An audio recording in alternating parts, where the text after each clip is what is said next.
जय श्री कृष्ण। राधे राधे। दर्शक मित्रों, मैं आचार्य दुर्गा प्रसाद शास्त्री आप सभी का स्वागत करता हूँ।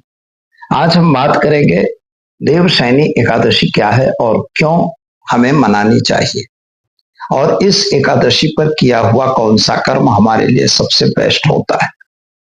तो सबसे पहले हम बात कर दें कि एकादशी, जिस तरह से हर तिथियां हैं, कुल 15 तिथियां शुक्ल पक्ष की होती हैं और 15 तिथियां कृष्ण पक्ष की होती हैं।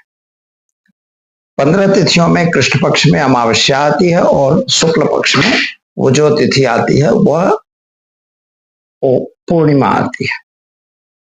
अभी शुक्ल पक्ष की आज जो एकादशी है इसे हम देवशयनी एकादशी के नाम से जानते हैं। इसे प्रबोधिनी एकादशी भी कहा जाता है। यहाँ पर सबसे बड़ा इंपॉर्टेंट ये होता है कि आपको भगवान विष्णु का पूजन करना, विष्णु का अर्चन करना, माता लक्ष्मी की भी आराधना कर सकते हैं। साथ में आपके घर में अगर मान लीजिए कि पितरों का कोई तकलीफ है, कोई पितृ संबंधी कष्ट चल रहे हैं, तो उनका तर्पण, पितृ तर्पण और उनके निमित्त कुछ मतलब भोजन वगैरह भी आप करवा सकते हैं। ब्राह्मण भोजन वगैरह होते हैं। श्राद्ध कर्म करने का भी इसमें बड़ा महत्व है देवशयनी एकादशी में। अब यहाँ पर एक प्रश्न जरूर आपको आएगा कि भाई इसका नाम देवशयनी क्यों। यहाँ पर दो मत है। पहला मत ये है कि भगवान सो जाते हैं। अक्सर लोग ये कहते हैं देवशयनी, देव सो गए, बात खत्म हुई। इसका उत्सव भी कल जो है वो उसका उत्सव भी मनाया जाएगा, भगवान के शयन का उत्सव, मतलब भगवान शयन कर गए।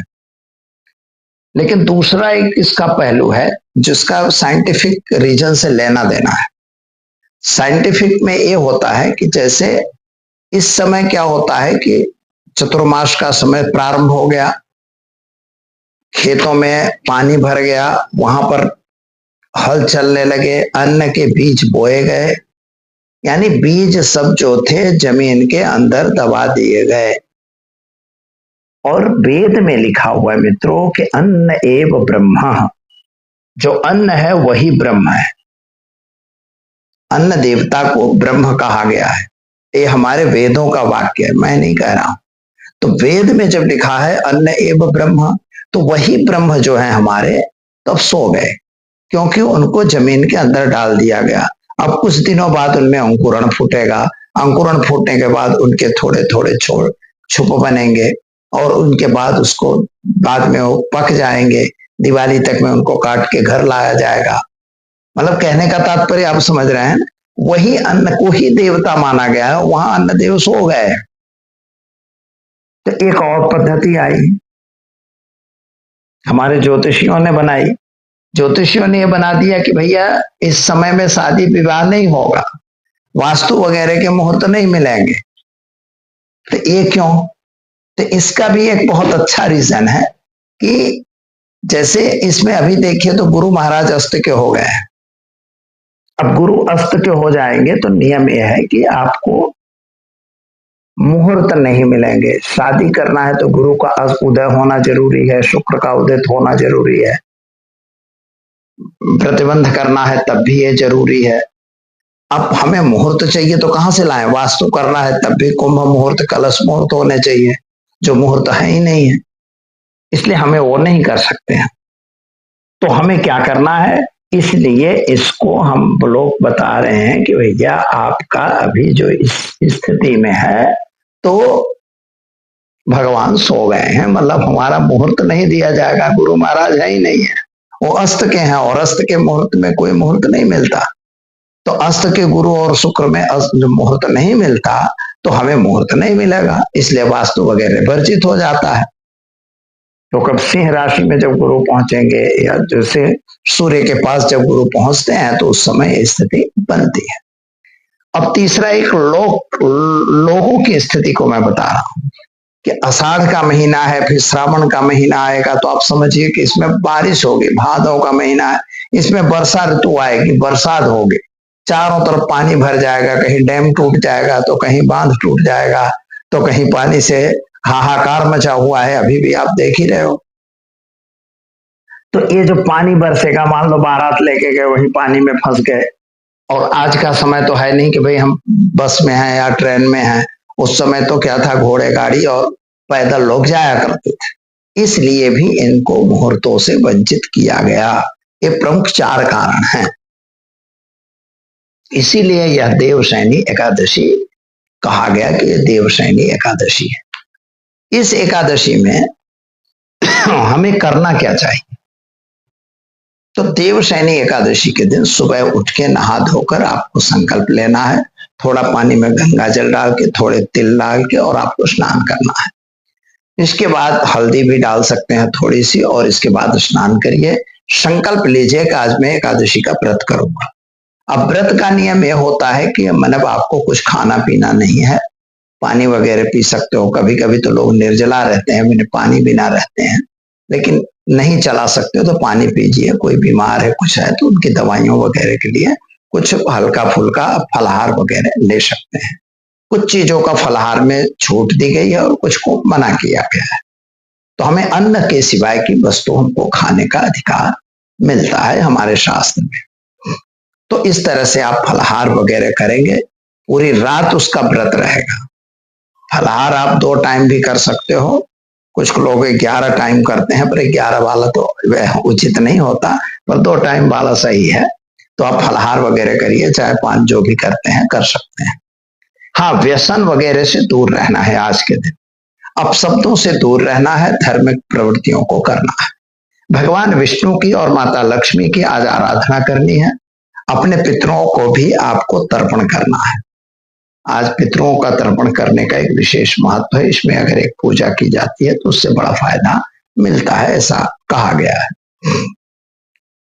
क्योंकि मोक्ष के देवता भगवान विष्णु है, इसलिए भगवान विष्णु की पूजा पुरुष सूक्त से और माता लक्ष्मी की पूजा से सूक्त मंत्रों से कर सकते हैं, या पंडितों से बुला के वे करवा सकते हैं। यह करने के बाद आपका दूसरे दिन सुबह जब आपके एकादशी पूर्ण होती है तो बार द्वादशी के दिन भोजन लिया जाता है। द्वादशी को रात में भोजन नहीं लिया जाएगा, यानी एक ही टाइम होगा। ऐसे दशमी को एक ही टाइम होगा, तो रात्रि में नहीं होता, लोग रात्रि में करते हैं। तो इस तरह से एकादशी का व्रत किया जाता है। कहा जाता है कि धन एकादशी रे धन एकादशी, एकादशी करिए तो वैकुंठ पामिए। अगर आप एकादशी करते हो तो वैकुंठ की प्राप्ति होती है। वैकुंठ मतलब भगवान विष्णु का धाम, यानी मोक्ष। मोक्ष का अर्थ होता है पुनरपि जननम पुनरपि मरणम पुनरपि जननी जठरे शयनम। शंकराचार्य भगवान ने कहा है कि ये हमको नहीं चाहिए, ये पुनरपि जननम पुनरपि मरणम नहीं करना है, यानी एक बार अब दूसरा अवतार आपको न मिले, इसके लिए ऐसा किया जाता है। तो इस तरह से जैसा कि हमने बताया आपको कि एकादशी का व्रत ये द्वादशी पूरी होने के बाद उसको एक टाइम खा के लोग करते हैं, ऐसा नियम है और करना भी चाहिए। दूसरी बात क्या होती है कि अन्न एवं जीव, मतलब अन्न को जब हमने दबा दिया है और वो जमीन में दब गए हैं, तो हम अन्न की पूजा करते हैं, अन्न देवता की पूजा करते हैं। क्यों पूजा की जाती है? भाई अन्न देवता है तभी हम लोग जीवित हैं। तो सबसे बड़ा इसका महत्व अन्न को पूजा का भी बताया गया है। और मोक्ष के देवता भगवान विष्णु है, जैसा कि मैंने पहले बताया कि मोक्ष के देवता भगवान विष्णु है, इसलिए उनकी आराधना करने से आपको मोक्ष की प्राप्ति होगी। एकादशी तिथि भी भगवान मतलब उनको विष्णु भगवान को दी गई है, इसलिए एकादशी तिथि का महत्व विशेष बन जाता है। हाँ, यहाँ पर माता लक्ष्मी को क्यों पूजा करना है? तो क्योंकि हमें लक्ष्मी की जरूरत है। कोई दुनिया में ऐसा नहीं कि जिसे लक्ष्मी न चाहिए। कहते हैं कि भाई लक्ष्मी आप बिना वस्त्र न पावे, यज्ञ न होवे। कोई न यज्ञ होता है, न वस्त्र मिलता है, न कुछ होता है।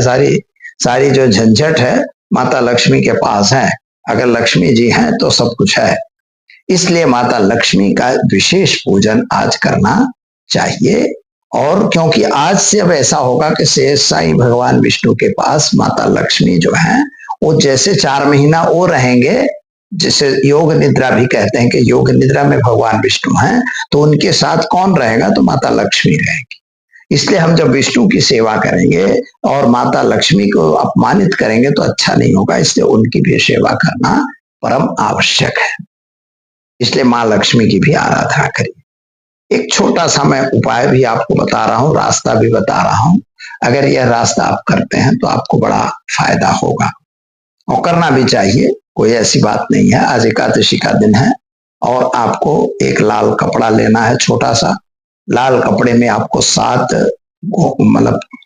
7 कौड़ी रखनी है। थोड़ी पीला स्पर्ती कौड़ी आती है, पीले रंग जैसी, उस कौड़ी को लेना है, काली वाली नहीं। और 7 सिक्के लेना है। 7 सिक्कों के साथ 7 लौंग और 7 इलायची भी रखनी है। एक आपके पास लकड़ी मिलेगी, वो तेज की लकड़ी आती है, जिसे चैली पत्ता भी कहते हैं, जिसे हम लोग तज भी कहते हैं। और वह तज की एक लकड़ी आपको रखनी चाहिए और उसके साथ एक जायफल।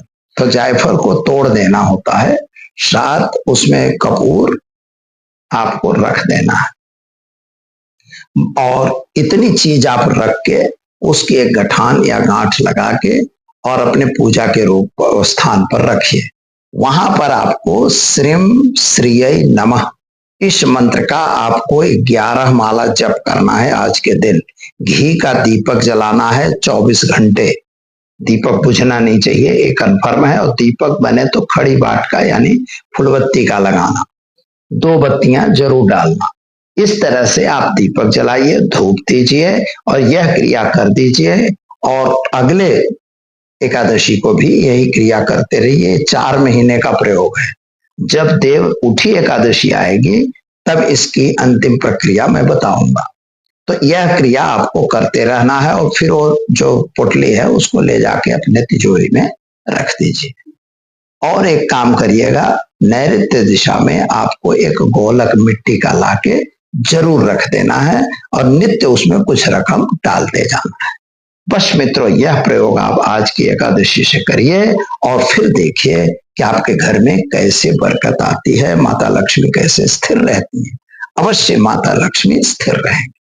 दीजिए मुझे इजाजत, मिलेंगे कल नए विषय के साथ। नमस्कार। Thanks for watching UB News. Like and comment and don't forget to subscribe for latest updates. Subscribe our channel.